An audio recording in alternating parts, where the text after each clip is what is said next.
सच अगर सुनना चाहते हैं तो सच ये है कि खुलेआम गुंडा राज चल रहा है और उस गुंडा राज में अगर कोई गरीब दलित पिछड़ों की आवाज बन के उनकी मदद करने के लिए आगे बढ़ रहा है तो उसके साथ भी गुंडों जैसा सलूक सरकार के इशारे पे पुलिस और प्रशासन कर रहा है। क्या एक चुनावा जनप्रतिनिधि किसी पीड़ित परिवार से नहीं मिल सकता है? इसका कोई जवाब प्रशासन और पुलिस के पास नहीं है। मुझसे मैंने फोन पे बात की, उन माँ को देखा, उस बहन को सुना, लेकिन सच ये है कि ये भी लोकतंत्र का चीरहरण है, लोकतंत्र को शर्मसार करने वाला विषय है। जब मैं यहीं खड़ा हूं 1 किलोमीटर पे तो मुझे क्यों नहीं मिलने दिया जा रहा है? अगर मैं उनसे नहीं मिल सकता तो क्या उनको न्याय मिल सकता? समझ के देखो, कुछ तो ऐसा है जिसको छिपाया जा रहा है। सिर्फ सीबीआई जांच नहीं, 2 चीजें जिसपे आप सुन लो। कम से कम 50 लाख रुपए का मुआवजा उस पीड़ित परिवार को मिलना चाहिए, कम से कम, जिससे परिवार अपने पैरों पर खड़ा हो। उसके परिवार को एक सरकारी नौकरी मिलनी चाहिए, क्योंकि वो मरने का हकदार नहीं था। उसने तो मेहनत से पैसे कमाए, जिन लोगों ने उसको लूटा। और अभी जब मैंने परिवार को वीडियो कॉल में देखा तो 4 लोग उसके साथ दिखाई दे रहे हैं।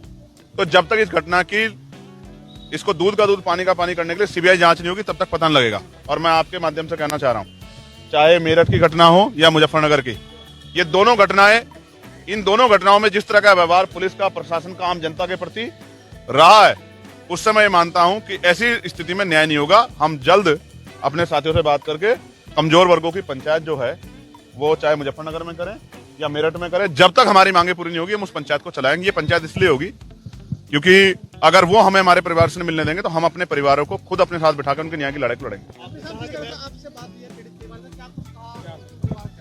वो अपनी बात कह रहे थे, लेकिन उसके साथ उनकी आंखों से लगातार आंसू भी बह रहे थे, क्योंकि वो इस बात को भी कह रहे थे जब हमारे प्रतिनिधि को हमसे मिलने नहीं दिया जा रहा है तो हमें न्याय कैसे मिलेगा। ये बात उनकी सही है। आप 300 मीटर से यहां से पकड़ लेगी पुलिस उनको। मैं कोई अपराधी हूं?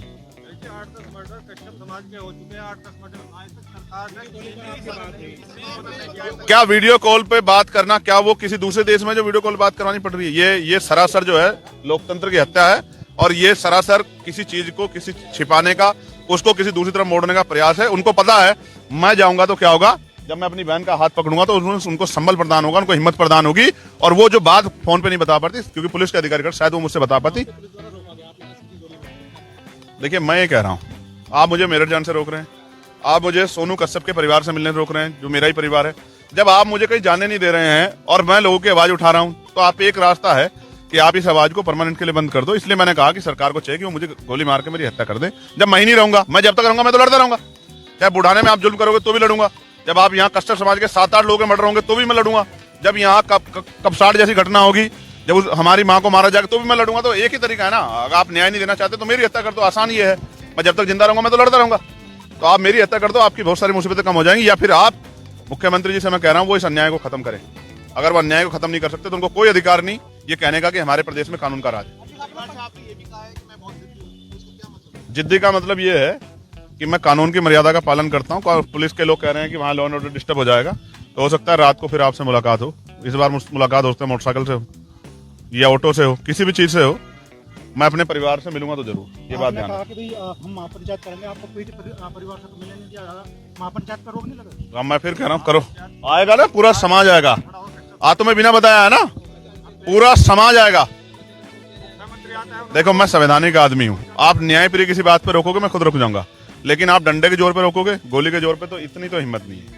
गोली तो मैं खा सकता हूँ, मेरे आगे देखना अगर गोली चली इस पंचायत में सोनू कश्यप की आवाज उठाने के लिए, कपसाड़ की जो हमारी बहन है उसकी आवाज उठाने के लिए, तो गोली सीने पे लगेगी, कमर पे लगेगी, याद रखना मेरे बात।